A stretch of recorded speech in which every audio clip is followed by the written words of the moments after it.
Hi viewers, welcome to our channel. ప్రస్తుతం మనతో పాటు సీనియర్ జర్నలిస్ట్ దామ బాలా సార్ వారితో మాట్లాడదాం. నమస్కారం సార్. నమస్తే సార్, పవన్ కళ్యాణ్ గారికి డిప్యూటీ సీఎం అయితే కన్ఫర్మ్ అయినట్టు నిన్నే మనకు తెలిసిపోవడం జరిగింది. అయితే డిప్యూటీ సీఎం తో పాటు ఆయన హోమ్ అడిగారని కూడా కొన్ని వార్తలు రావడం చూసాం. మరి హోమ్ ఇచ్చారా లేకుంటే వేరే ఇంకేదైనా షాక్ ఇచ్చారా సార్? దీనిపైన మీ ఒపీనియన్? మామూలుగా నిన్నటి నుంచి కూడా పవన్ కళ్యాణ్కి డిప్యూటీ సీఎం అనేది చిరంజీవి గారు కూడా డిప్యూటీ సీఎం పవన్ కళ్యాణ్కి అనేసి ఒక ట్వీట్ చేశాడు. అట్లాగే అమిత్ షా కూడా డిప్యూటీ సీఎం పవన్ కళ్యాణ్ అని చేశాడు. అందుకనే ఆర్డర్లో కూడా ఫస్ట్ చంద్రబాబు ప్రమాణ స్వీకారం తర్వాత పవన్ కళ్యాణ్ ప్రమాణ స్వీకారం చేశాడు. క్లియర్గా మొత్తం ఈ కూటమి ఆర్డర్లో first Chandrababu, second Pawan Kalyan, third Lokesh. ఇది ఆర్డర్. ఇదే ఆర్డర్ ఎన్నికల ముందు కూడా ఉంది. అందుకని చంద్రబాబు చాలా తెలివిగా ఏం చేశాడంటే ఎక్కడ కూడా కాపు ప్రజలకు కావచ్చు, కాపు నాయకులకు కావచ్చు కోపం రాకుండా లోకేష్ని లో ప్రొఫైల్లో ఉంచి పవన్ కళ్యాణ్నే ఫోకస్ చేసుకుంటా వచ్చాడు. అది చాలా క్లవర్ ప్లే చంద్రబాబు చేసింది.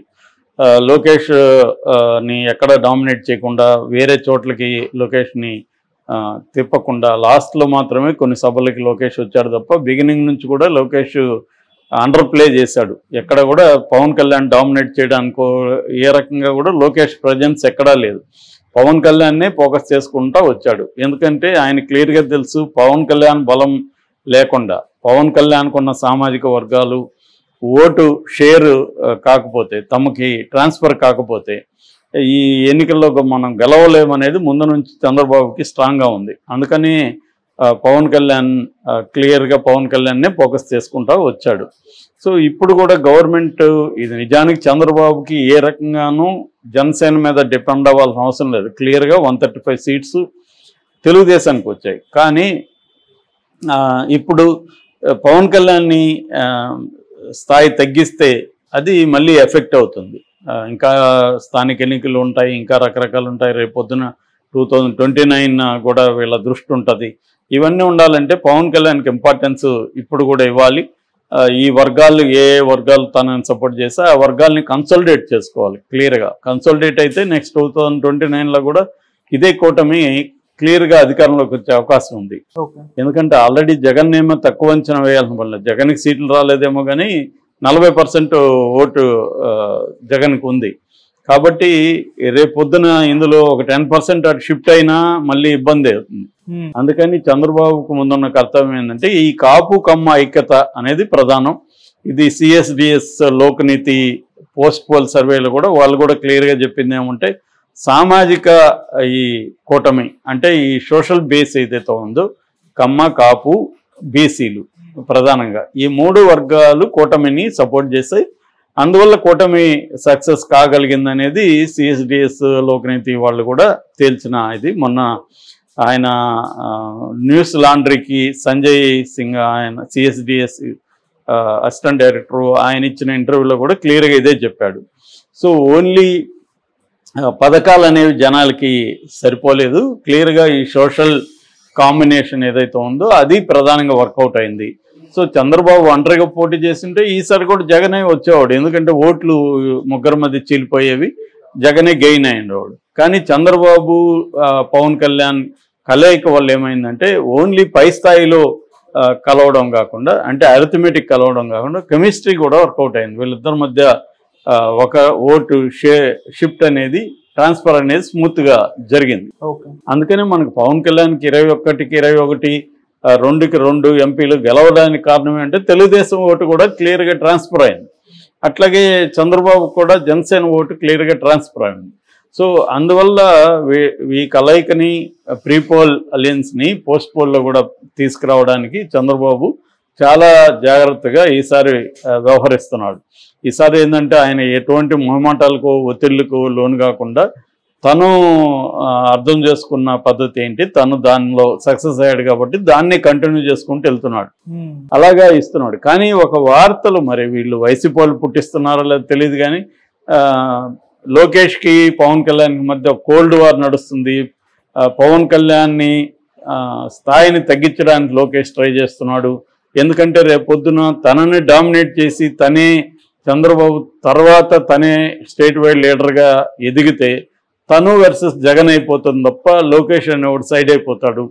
కాబట్టి లోకేష్ ఈ 5 ఏళ్లలో లోకేష్ ఒక స్టేట్ స్థాయి నాయకుడిగా చంద్రబాబుకు వారసుడిగా ఎదగాలంటే ఇప్పటి నుంచి బిల్డప్ చేసుకుంటూ రావాలి.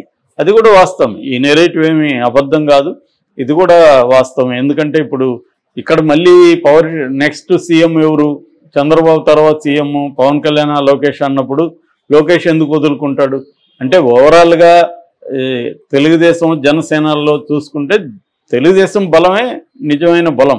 అది యాడ్ అయి ఉండొచ్చు, యాడ్ అయ్యి తెలుగుదేశానికి ఊపు ఇచ్చుండొచ్చు. చాలామంది ఇప్పుడు అనలైజ్ చేసేది ఏంటంటే అసలు ఈయన తెలుగుదేశం బలమే సరిపోతుంది కదా, అసలు పవన్ కళ్యాణ్ కలవకపోయింటే ఇంకా బాగుండేది, లోకేష్ని ఈజీగా మనం ప్రాజెక్ట్ చేసి ఉండొచ్చు, అనవసరంగా చంద్రబాబు పిరుకోడు భయపడి పవన్ కళ్యాణ్ కలిశాడు అనేది కూడా ఇప్పుడు కొంతమంది విశ్లేషణ చేస్తున్నారు. ముఖ్యంగా తెలుగుదేశం సంబంధించిన విశ్లేషకులు ఈ విశ్లేషణ తీసుకొస్తున్నారు. కానీ అది చెప్పలేం, ఎందుకంటే ఇప్పుడు మనం గెలిచిపోయినాక ఎన్నైనా మాట్లాడచ్చు. కానీ అప్పుడు ఖచ్చితంగా పవన్ కళ్యాణ్ లేకపోయింటే తెలుగుదేశం శ్రేణులే నిరాశలోకి వెళ్ళిపోయాయి. ఈయన అరెస్ట్ అయిన టైంలో ఖచ్చితంగా పవన్ కళ్యాణ్ బలం అవసరం. ఇది చంద్రబాబు గ్రహించాడు. ఇప్పుడు మనకి 135 వచ్చాయి కాబట్టి ఇదంతా మన బలం అనుకుంటే కుదరదు కదా. అక్కడ ఓటు అనేది చీలకుండా ఇటు వచ్చింది కదా. రెండోది కూడా జగన్కి యాంటీగా ఒక స్ట్రాంగ్ నెరేటివ్ని బిల్డప్ చేయడంలో కొత్తగా వచ్చిన పవన్ కళ్యాణ్ది కూడా పాత్ర ఉంది. అంతకుముందు ఉన్నా కూడా ఆయన ఈ స్థాయిలో ఎప్పుడు జగన్కి యాంటీగా కన్సిస్టెంట్గా పవన్ కళ్యాణ్ ఎప్పుడు గతంలో చేయలేదు. సో ఇవన్నీ ముఖ్యంగా యూత్ ఓటర్స్ కనెక్ట్ అవ్వడానికి కూడా పవన్ కళ్యాణ్ పెద్ద ఎత్తున ఉపయోగపడ్డాడు. సో అందుకని ఒకవేళ లోకేష్కి అభిప్రాయం ఉండొచ్చు, ఉండడానికి కూడా అతని రీజన్స్ ఉన్నాయి. ఎందుకంటే లోకేష్ లీడర్షిప్ ఎదగాలంటే పవన్ కళ్యాణ్ ఒక అడ్డంకిగా మారే అవకాశం ఉంది. లోకేష్ ఒక కాంపిటీటర్గా ఉంటాడు. ఎందుకంటే పవన్ కళ్యాణ్కి ఛాన్స్ వచ్చినప్పుడు ఇప్పుడు ఉప ముఖ్యమంత్రి నెక్స్ట్ ముఖ్యమంత్రి కావాలని అనుకోడా పవన్ కళ్యాణ్, ఎందుకు లోకేష్కి ఇస్తాడు? సో రేపొద్దున తనే అవుదామని పవన్ కళ్యాణ్ అనుకోవడానికి గ్యారంటీ ఏముంది? సో అది లోకేష్కి ఇబ్బంది కావచ్చు. సో అందుకని లోకేష్ హోమ్ అడిగితే ఇవ్వలేదు. ఎందుకంటే హోమ్ ఉంటే చాలా డైనమిక్గా ఉంటుంది హోంశాఖ. రెండోది వైసీపీ వాళ్ళ మీద పగా ప్రతీకారం తీర్చుకునే మూడ్లో తెలుగుదేశం ఉంది కాబట్టి హోము పవన్ కళ్యాణ్కి ఇస్తే తనకి ఇబ్బంది. ఒకవేళ ఈ పగా ప్రతీకారాలు తీర్చుకోవడానికి కానీ పవన్ కళ్యాణ్ అడ్డుపడితే హోంశాఖ కాబట్టి తనకి ఇబ్బంది అనేది లోకేష్ అనుకున్నాడు. అందుకని పవన్ కళ్యాణ్ హోమ్ అడిగినా కూడా ఇవ్వలేదు అనేది ఒక వెర్షన్ ఉంది. కానీ నిజంగా పవన్ కళ్యాణ్ హోమ్ అడిగితే ఇవ్వకుండా ఉండే పరిస్థితి ఉందా అనేది ఇంకో ప్రశ్న. పవన్ కళ్యాణ్ నిజంగా అడిగి హోమ్ ఇవ్వకపోతే పవన్ కళ్యాణ్ ఖచ్చితంగా అట్ అవుతాడు. రెండోది పవన్ కళ్యాణ్కి మోడీ సపోర్ట్ కూడా గట్టిగా ఉంది. నిన్న కూడా మనం స్టేజ్ మీద చూసాం.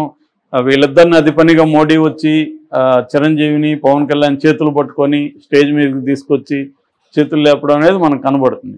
అంతకుముందు సభల్లో కూడా ప్రీ ఎలక్షన్ సభల్లో కూడా మోడీ పవన్ కళ్యాణ్తో ఉన్నంత క్లోజ్గా చంద్రబాబు తెలియదు. చంద్రబాబుతో అంటిముట్టనట్టున్నాడు, పవన్ కళ్యాణ్తోనే క్లోజ్గా ఉన్నాడు. క్లియర్గా మనకి ఢిల్లీలో కూడా పవన్ కళ్యాణ్కి ఎక్కువ ఇంపార్టెన్స్ ఇచ్చినట్టుగానే కనబడుతుంది. సో మోడీకి ఏంటంటే ఒక లాంగ్ టర్మ్ ప్లాన్ ఉంది. ఇక్కడ పవన్ కళ్యాణ్కి ఒక 20-25% ఉన్న కాపు సామాజిక వర్గం స్ట్రాంగ్గా వెనక ఉంది కాబట్టి కాపు సామాజిక వర్గాన్ని కమ్మ సామాజిక వర్గాన్ని కలిపితే అంటే పురంధరేశ్వరి జూనియర్ ఎన్టీఆర్ని తీసుకొచ్చి వాళ్ళిద్దరిని పెట్టి వీళ్ళని కమ్మ కాపు కలిపితే బీజేపీ ఒక స్ట్రాంగ్ బేసు రేపు ఆంధ్రప్రదేశ్లో ఉంటుంది అన్నది ఒక లాంగ్ టర్మ్ మోడీ ప్లాన్. అంటే రేపు పొద్దున్న లొకేషన్ని పక్కన పెట్టేసి ఈ కాంబినేషన్లోకి వెళ్ళగలిగితే మనం సక్సెస్ అవుతాం అనేది మోడీకి ఉన్న ప్లాన్. అందువల్ల ఇవన్నీ చంద్రబాబుకు తెలుసు. అందుకని ఇప్పటికిప్పుడు పవన్ కళ్యాణ్ కట్ చేస్తే ఇబ్బంది అవుతుంది, సమయం సందర్భం చూసుకొని చేద్దాము అనేది చంద్రబాబుకు ఉండొచ్చు. అందుకని నేను అనుకోవడం లోకేష్కి ఇష్టమున్నా లేకపోయినా పవన్ కళ్యాణ్ కానీ హోమ్ కానీ అడిగితే ఇవ్వను అనే పరిస్థితి చంద్రబాబుకు ఉండదు అనేది నా అభిప్రాయం. హోమ్ని పట్టుబట్టి ఉండకపోవచ్చు. ఎందుకంటే అతను ఇంతకుముందు కూడా చెప్పాడు నాకు వ్యవసాయం అంటే ఇష్టము, పర్యావరణం అంటే ఇష్టం అని కొన్ని ఇంటర్వ్యూలో చెప్పాడు. కాబట్టి అతనికి ఇప్పుడు పంచాయతీరాజ్ గ్రామీణాభివృద్ధి అటవీ పర్యావరణ శాఖ ఇచ్చినట్టుగా తెలుస్తుంది. ఇంకా అఫీషియల్గా అనౌన్స్మెంట్ రాలేదు, ఈరోజు వస్తుంది. సినిమాటోగ్రఫీ కూడా తెలివిగా పవన్ కళ్యాణ్ తన కంట్రోల్లో పెట్టుకున్నారు. ఎందుకంటే సినిమా ఇండస్ట్రీ అంతా కూడా రేపు పొద్దున తన కంట్రోల్లో ఉండాలి. ఇప్పుడు ఆల్రెడీ చిరంజీవిని పెద్ద మనిషిని చేయాలి. ఇక్కడ చిరంజీవికి పోటీగా మొన్నటి వరకు బాలకృష్ణ, మోహన్ బాబులు కనబడ్డారు. బాలకృష్ణ సైడ్ అయిపోయాడు. బాలకృష్ణ చిరంజీవిని ఆహ్వానించింది కూడా బాలకృష్ణనే. కాబట్టి బాలకృష్ణ సైడ్ అయిపోయాడు. కాబట్టి చిరంజీవి పెత్తనాన్ని సినిమా ఇండస్ట్రీ మీద ఎస్టాబ్లిష్ చేయడానికి ఇది మంచి అవకాశం. మోహన్ బాబు కూడా ఇంకా జోలికి రాడు, అధికారం అక్కడ ఉంది కాబట్టి ఈ సినిమాటోగ్రఫీ శాఖ తన దగ్గర కందుల దుర్గేష్ దగ్గర పెట్టుకున్నాడు. కాబట్టి ఆయన తన కంట్రోల్లో ఉంది పవన్ కళ్యాణ్. ఇక మూడవ శాఖ, 3 శాఖలు ఇచ్చారు కాబట్టి మూడోది సివిల్ సప్లైస్ నాదెండ్ల మనోహర్కి ఇచ్చారు. సో మంచి శాఖలే పెట్టుకున్నాడు పవన్ కళ్యాణ్. తనకి ఇష్టమైన నచ్చిన శాఖలు ఖచ్చితంగా నాకు తెలిసి Pawan Kalyan rural development, environment ఈ విషయాల్లో చాలా ఉంది చేయాల్సింది. రూరల్ డెవలప్మెంట్లో చాలా చేయాలి. అది పవన్ కళ్యాణ్ చేయగలడు. ఎందుకంటే ఆ రంగాల్లో వర్క్ చేస్తున్న మేధావుల లేకపోతే ఎన్జిఓల ఇవన్నీ కూడా పవన్ కళ్యాణ్కి ఆల్రెడీ ఐడియా ఉంది. ఎన్జిఓ సెక్టర్తో మేధావులతో పనిచేసిన అనుభవం గతంలో పవన్ కళ్యాణ్కి ఉంది. సో అదంతా ఇప్పుడు ఉపయోగపడుతుంది. ఖచ్చితంగా తన మార్క్ని పవన్ కళ్యాణ్ చూపించగలడని నేను అనుకుంటున్నాను. Okay sir, thank you so much sir.